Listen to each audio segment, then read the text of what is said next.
A very warm welcome to Out and About in Manchester with me, Martin Logan. Coming up on the programme this week, we're going to be catching up with Peter Walsh as he takes us for a guided tour around his lovely farm. Hello Peter, where are you going to? Hello Martin, nice to see you. I didn't expect to see you. Well, do you know, I've just called round to see you today at your beautiful home. Thank you Martin, nice to see you both.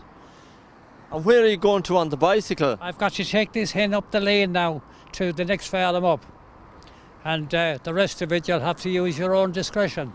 Now tell me a little bit about your different items you've got here in the garden. Now first of all, you've got this boy and girl over here. Where did they come from? Well, that happened to come from Jamaica at one time. Just items that I pick up on my travels. Yeah. And I keep putting bits together. And is that Mayo turf you've got here? It sure is. And the man that proposed that there was Pies Ford.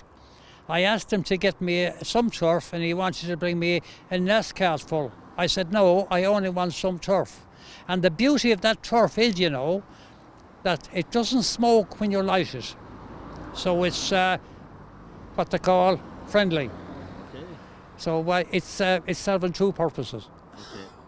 Now, tell me about the animals you've got here. Not the live animals, these animals that you've got here. Where did you get such a collection from? Again, you just keep picking those ideas up as you're going about in your job or whatever you do, and gradually it piled up and the rest of it is to follow. Now, you had a massive big tree here in the garden. Tell me a little bit of a story about that. Well, that's a big story. That tree was 40 or 50 foot high. It stood here probably in this land because it was an old farm place for probably hundreds of years. So eventually I come up with a brainwave to have it cut down. In doing so, we discovered it was hollow.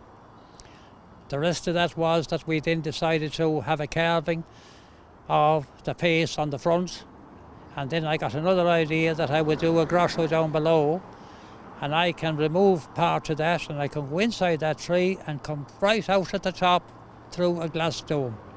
At night, the eyes, the nose and the mouth will light up.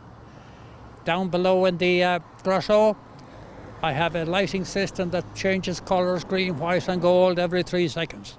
So at night it's very, very attractive. Okay. You're a real collector, aren't you? You collect a lot of stuff. Well, I do, and if you ask me how, I don't know. It just seems to come together, and I didn't realise I had so much of it till I got it out today and had a good look at it myself, although every bit of it is being done now here in the last 5 to 10 years. Is that how long you've actually been collecting all this stuff? Yes. But I think I'll have to draw a halt now because I've nowhere to keep it. Although the whole place stands on an acre, but I can't put on any more buildings. Well, thank you very much, Peter, for taking us down to your beautiful home, and we're going to go and see some of your friends now in the garden. Very good, Martin. Thanks yourself. See you later. As I wandered down Peter's driveway, I bumped into Joe Moran. I got a whisper, Martin, that you were coming down today, Martin Logan was coming down today to film around Peter's house here. Peter has been a long-time friend of mine. This is a very historic day for Peter. He's a fantastic man. He's a genius. He's put so much work into it. I believe, up in 20 years. And it's unbelievable the way it's laid out. There's that many articles in it. Our heritage from the tools that we work the land with, and the utensils, the kitchen utensils that our mother cooked and all the cooking and boiling and reared us on. And of course he's got the kettle, the old pots, everything. How old would they be, Joe? They were still using them up to 1955, the kettles and the pots. All right, people from the late 40s onwards started to get in some ranges, like Stanley, I think, was one of the main. But it was the open fires, that crook, or crane as some people call it, hung in the fireplace, and the kettle was always full of water boiling or steaming, and there was 3 or 4 crooks in each crane, and the cast iron pots then, they were used, some of them for baking. Some of the cast iron pans, they baked the bread on as well. And then of course the chickens and the meat was roasted and fried in them pans as well, on the open fires, before the the range has become popular, like. The time he must spend to keep this place updated then, you know, because everything is fresh, it's newly painted, there's no rust on anything. He dedicated so much time to it. Well, Martin, I'd say a lot of them tools and kitchen utensils and some of the things that he has here that were used on the land at tillage, they would have ended up in people's back hedges and ditches beyond an Ireland and here in Britain too, because this was the heritage and culture of this country too. I'd say if you went out to parts of England and Wales and Scotland today, as well as rural Ireland, the old people would remember a lot of them utensils that Peter is here and show. So, great to catch up with you today, Joe. We're busy, we've got a lot of things to see and he's got so much here, so we've got to crack on. Thank you, Martin. Thank you, it's a pleasure. Another friend of Peter's is Patricia Gallagher, chairperson of the Mayo Association, and I asked her when it was that she first joined the club. I joined in 1983, and at the very first meeting in 1980 there was Peter and his brother were on the committee, Marcella Wilkinson, Michael Ford, Tom McAndra and quite a few more. And when I joined in 1983 they were still on the committee, and Peter's is still very involved with us. He's in the background and he never lets us down. He's a wonderful supporter for the Mayo Association. Yeah, and of course the association has grown so much over the years. You must be really pleased with that. Yes, we are. We're very happy with it now. We've got a great committee at the moment now. We had all new ones in the past 2 years and it's going from strength to strength. It's great to see so many young people joining you. Yes, that was our aim and we finally managed to get a lot of young ones on. Oh, look who's arrived back now.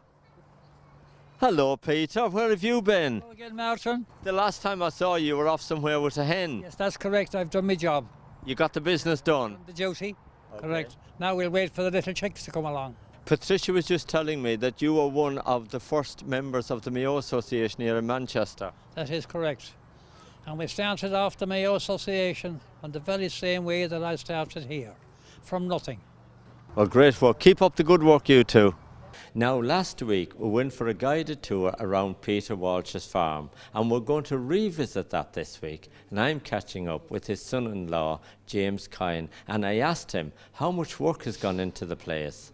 Massive amount of work. When we first started, it was going back now, 15, 16 years ago, the place was derelict. It was in major need of repair. No one would touch it. Peter bought it and he turned it now into this sanctuary of, with the football field and the animals and the tree and all the stuff that he's done. He extended the house, spent a massive amount of time on it.